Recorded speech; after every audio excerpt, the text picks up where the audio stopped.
Daesh की पाकिस्तान में मौजूदगी की बात की जाए तो रवा साल के आगाज़ में Pakistan institute for piece studies ने एक रिपोर्ट में बताया था कि दाइश का असर पाकिस्तान में भी बढ़ा है और गुज़श्ता साल 2017 में दाइश ने पाकिस्तान में दहशतगर्दी की 6 बड़ी कार्रवाइयों की ज़िम्मेदारी कबूल की थी, जिनमें 153 अफराद हलाक हुए थे।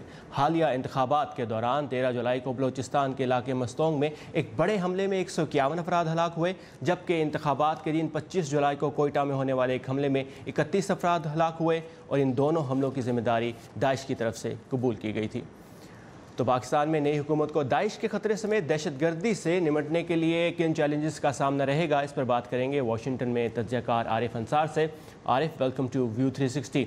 तो दाइश की सूरत हाल के बारे में ताज़ा तरीन रिपोर्ट्स अमेरिकी इंटेलिजेंस की आपने देखी अफ़गानिस्तान में, तो क्या दाइश पाकिस्तान में भी आने वाली नई हुकूमत के लिए कोई बड़ा चैलेंज लेकर आएगी? जी साकिब, बड़ा चैलेंज तो कहना मेरा ख्याल है कबल अज़ वक्त होगा, लेकिन ये कि वो चैलेंज रहेगा क्योंकि पाकिस्तान जो है काफ़ी मुद्दत से ही एक बड़े चैलेंज से गुजर रहा है और जो तख़रीबकारी का चेहरा है वो बदलता रहता है। मुख्तलिफ रंग हैं, उसके मुख्तलिफ ग्रुप्स हैं। ये है कि वक्त के साथ साथ कभी एक ग्रुप प्रोमिनेंट हो जाता है, कभी दूसरा। जिस तरह आपने जिक्र कर रहे हैं कि अब दाइश का ख़तरा जो बढ़ गया है रीजन में, और पाकिस्तान से माजी में मुख्तलिफ रिपोर्ट्स आती रही जो ऑफिशियल्स थे। कभी उन्होंने कहा कि उनका इन्फ्लुएंस है, कभी कहते हैं उनका नहीं है। लेकिन आपकी जो रिपोर्ट थी उसके मुताबिक तो ये है कि जो रीसेंट जो भी वाक़यात हो रहे हैं उसमें दाइश शामिल है। लेकिन ये है कि अब ये उभरता हुआ ख़तरा है और जो नई हुकूमत वहाँ आएगी उसको इसके सामने के लिए जो है अपनी स्ट्रेटजी बनानी पड़ेगी। देखने वाली बात ये होगी कि वो क्या कंटिन्यूएशन है पास्ट की पॉलिसी की, या इसमें कोई तब्दीली आएगी और वो कोई नया आंसर इसमें शामिल करेंगे। लेकिन ये चैलेंज तो हम देख रहे हैं कि मिडल ईस्ट से लेके जो AFPAC है या अफ़गानिस्तान पाकिस्तान का एरिया है उसमें ये ट्रेंड बढ़ रहा है।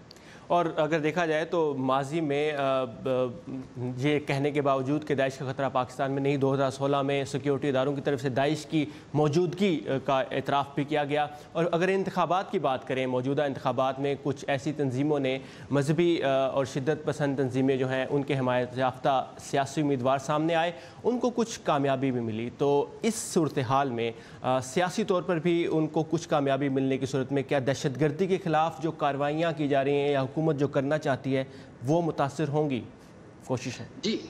जी साकिब, इसके दो आंसर हैं। एक तो ये है कि जो वॉर अगेंस्ट टेरर है या तखरीबकारी के ख़िलाफ़ जो जंग चल रही है उसकी वजह से कुछ जो हैं हम ट्रेंड्स देख रहे हैं कि एक जो सियासी माहौल है उसमें कंजर्वेटिव, ख़ासतौर पर रिलीजियस कंजर्वेटिज़म जो है वो शामिल होता जा रहा है, उसका वोट बढ़ रहा है।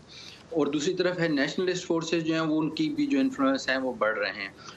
जहाँ तक ऐसे ग्रुप्स का ताल्लुक है जिनका आपने जिक्र किया है, अब इसमें यह है कि ये माजी में दो इश्यूज रहे हैं कि एक तो ये कि काउंटर टेररिज्म का एक आंसर रहा है कि किस तरह से इन ग्रुप्स को मेन स्ट्रीम में लाया जाए या जो नॉर्मल सियासत है उसमें शामिल किया जाए, लेकिन बशर्ते ये कि वो वायलेंस को छोड़ दें और यह अहद करें कि जो उनके जो ग्रीवेंसेस हैं वो एक पॉलिटिक्स के अंदर आके हिस्सा लेके और एक पुरअमन तरीके से अपने इश्यूज को एड्रेस करने की कोशिश करेंगे।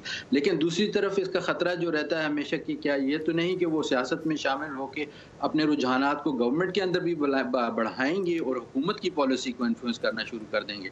लेकिन इसके दो रुझानात हैं जिस तरह मैंने जिक्र किया। एक तो ट्रेंड बढ़ रहा है कि रिलीजियस कंजर्वेटिव जो है वो बढ़ रही है कंजर्वेटिज्म, और साथ साथ ये कि अगर ये मेन सियासत में आ जाते हैं और पॉजिटिव रोल करते हैं, अपना वायलेंस वाला रोल ख़त्म करते हैं, तो फिर तो इसको एक अच्छे तरीके से देखा जा सकता है।